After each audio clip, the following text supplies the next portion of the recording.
মানুষ জাতিকে কি আল্লাহ নিজ হাতে তৈরি করেছেন? যদি করেও থাকেন তাহলে একজন মানুষকে তৈরি করতে কত সময় লেগেছে? কেননা একজন বক্তা দাবি করেছে ওনার তরিকার আরেক বক্তাকে তৈরি করতে নাকি আল্লাহ 30 বছর সময় লেগেছে। একজন তাগিরিকে বানাইতে আমার রবের ম্যাক্সিমাম 30 বছর সময় লাগছে, কথা কোন ঠিক কিনা? নাউজুবিল্লাহ। ইন্নামা আরাদা শাইআন আন ইয়াকুলা লাহু কুন ফায়াকুন। আল্লাহ রাব্বুল আলামিন বলেছেন, আল্লাহ যখন কোনো জিনিস সৃষ্টি করতে চান তখন আল্লাহ বলেন হও, হয়ে যায়। আল্লাহ শুধু কুন বলেন, কুন মানে হও, হয়ে যায়। গোটা সৃষ্টি জগৎ তৈরি করা আল্লাহর জন্য মানে এক কুন বলার সময়ের ব্যাপার, তাই না? আল্লাহ যা চান সেটাই হয়ে যায়। এরপর আল্লাহ তাআলা এই নবমণ্ডল এবং ভূমণ্ডল, এই মহা সৃষ্টি আল্লাহ তাআলা সৃষ্টি করেছেন 6 দিনে।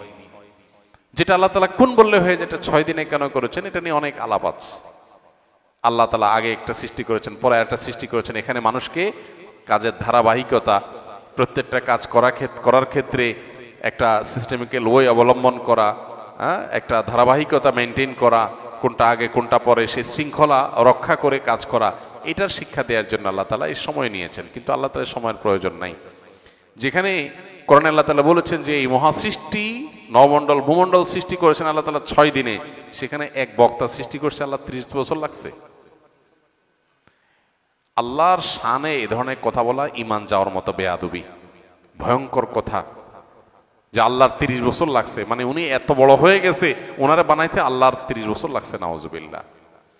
আপনি কোন আলেমের মর্যাদা বর্ণনা করবেন, তার যোগ্যতা থাকলে সেটা বলবেন, 100 বার বলেন, কিন্তু বলতে গিয়ে যদি আল্লাহর শানে বেয়াদবি করে ফেলেন, আল্লাহর জন্য তারে বানানো কঠিন হয়ে গেছে, সে এত বড়, তাহলে মানে আল্লাহর জন্য কঠিন করে ফেলছে বিষয়। মানে কোনো কোনো ক্ষেত্রে এই ক্ষেত্রে তিনি আল্লাহ মানে আল্লাহর সাথে তাকে আপনি আল্লাহর শক্তির সাথে তার সৃষ্টিকে আপনি কম্পেয়ার করলেন, মানে তার মাহাত্ম্য তুলতে গিয়ে আল্লাহর সাথে বেয়াদবি করলেন। কুফরি, কুফরি কথা, এ ধরনের কথা। আল্লাহ তাআলা আমাদেরকে হেদায়েত দান করুন। নবীকে সৃষ্টি করতে আল্লাহ তাআলা তো এরকম আলাদা করে এত বছর লাগছে কোনো হাদিসে আমরা জানি না, সাল্লাল্লাহু আলাইহি সাল্লাম। সেখানে কোনো বক্তাকে সৃষ্টি করতে লাগবে কেমনে? আর আলাদা আলাদা করে আল্লাহ তো একজন একজন করে সৃষ্টি করেন নাই। আল্লাহ সৃষ্টি করেছেন আদম এবং হাওয়া, তাদের থেকে বাকি সব মানুষ সৃষ্টি করেছেন। আর সকল সৃষ্টি যত মানুষ কিয়ামত পর্যন্ত আসবে তাদের সবাইকে আল্লাহ তাআলা একসাথে আদম আলাইহিস সালামের পিঠে আল্লাহ তাআলা দিয়েছেন, হাদিসে রয়েছে। তো এগুলো সবগুলো আল্লাহর জন্য একটা কুন বলার ব্যাপার। অতএব এই কথাগুলো নিছকই ভ্রান্তি কথা।